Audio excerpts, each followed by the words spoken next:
Assalamualaikum warahmatullahi wabarakatuh. Perkenalkan, nama saya Muhammad Ubaidillah Al-Banani, mahasiswa non-reguler Prodi PAI semester 5. Di sini saya memenuhi tugas di mata kuliah SPI atau Sejarah Pendidikan Islam dengan judul Pendidikan Islam dan Sistem Pendidikan Nasional. Oke, langsung saja. Sebelum pembahasan dimulai, perlu Anda ketahui apa tujuan adanya pendidikan Islam itu. Tujuan pendidikan Islam adalah untuk membimbing, mengarahkan, dan mendidik seseorang untuk memahami, mempelajari agama Islam.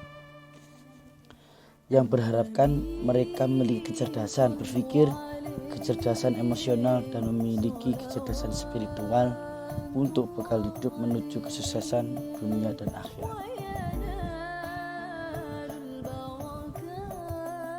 Oke, kita masuk dalam pengertian pendidikan Islam.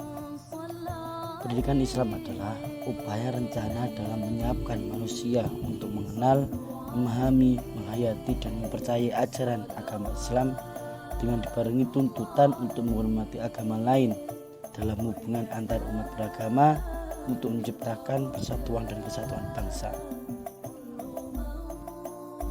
Adapun landasan yang diterapkan dalam pendidikan Islam adalah terdiri atas Al-Quran dan Sunnah Nabi Muhammad SAW yang dapat dikembangkan dengan ijtihad, al-maslahah, al-mursalah, istihsan, qiyas, dan sebagainya. Al-Quran ialah firman Allah berupa wahyu yang disampaikan oleh Jibril kepada Nabi Muhammad SAW. Di dalamnya terkandung ajaran pokok yang dapat dikembangkan untuk keperluan seluruh aspek kehidupan melalui ijtihad.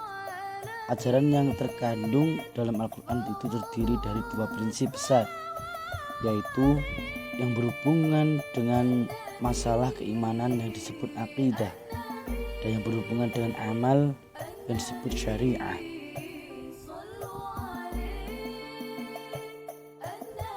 Adapun landasan yang kedua adalah as-sunnah. As-sunnah ialah perkataan, perbuatan ataupun pengakuan Rasulullah SAW. Yang dimaksud dengan pengakuan itu ialah kejadian atau perbuatan orang lain yang diketahui Rasulullah dan beliau membiarkan saja kejadian atau perbuatan itu berjalan. Sunnah merupakan sumber ajaran kedua sesudah Al-Quran, seperti Al-Quran, sunnah yang berisi akidah dan syariah. Sunnah berisi petunjuk atau pedoman untuk memaslahatan hidup manusia dalam segala aspeknya, untuk membina umat menjadi manusia seutuhnya atau muslim yang bertakwa. Berlanjut, landasan yang ketiga adalah ijtihad. Ijtihad adalah para fuqaha yang berpikir dengan menggunakan seluruh ilmu yang dimiliki oleh ilmuwan syariat Islam untuk menetapkan atau menentukan suatu hukum syariat Islam dalam hal-hal yang ternyata belum ditegaskan hukumnya oleh Al-Quran dan Sunnah. Ijtihad dalam hal ini dapat saja meliputi seluruh aspek kehidupan termasuk aspek pendidikan, tetapi tetap berpedoman pada Al-Quran dan Sunnah.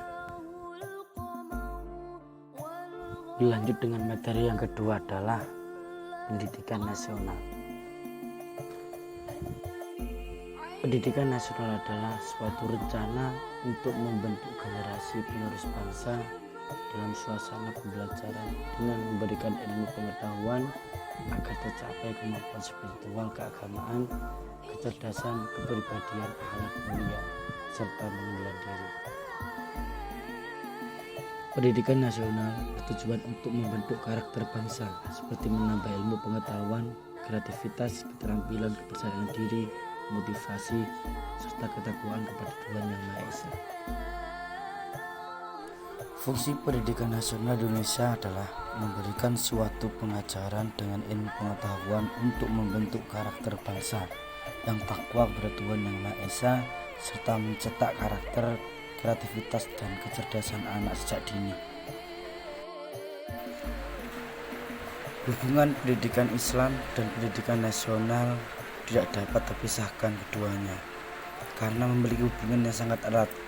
Dalam hal ini, Dengan konsep penyusunan sistem pendidikan nasional tersebut, suatu sistem pendidikan nasional harus mementingkan masalah eksistensi umat manusia pada umumnya dan eksistensi bangsa Indonesia khususnya dalam hubungan masa lalu, masa kini dan kemungkinan berkembang ke masa depan.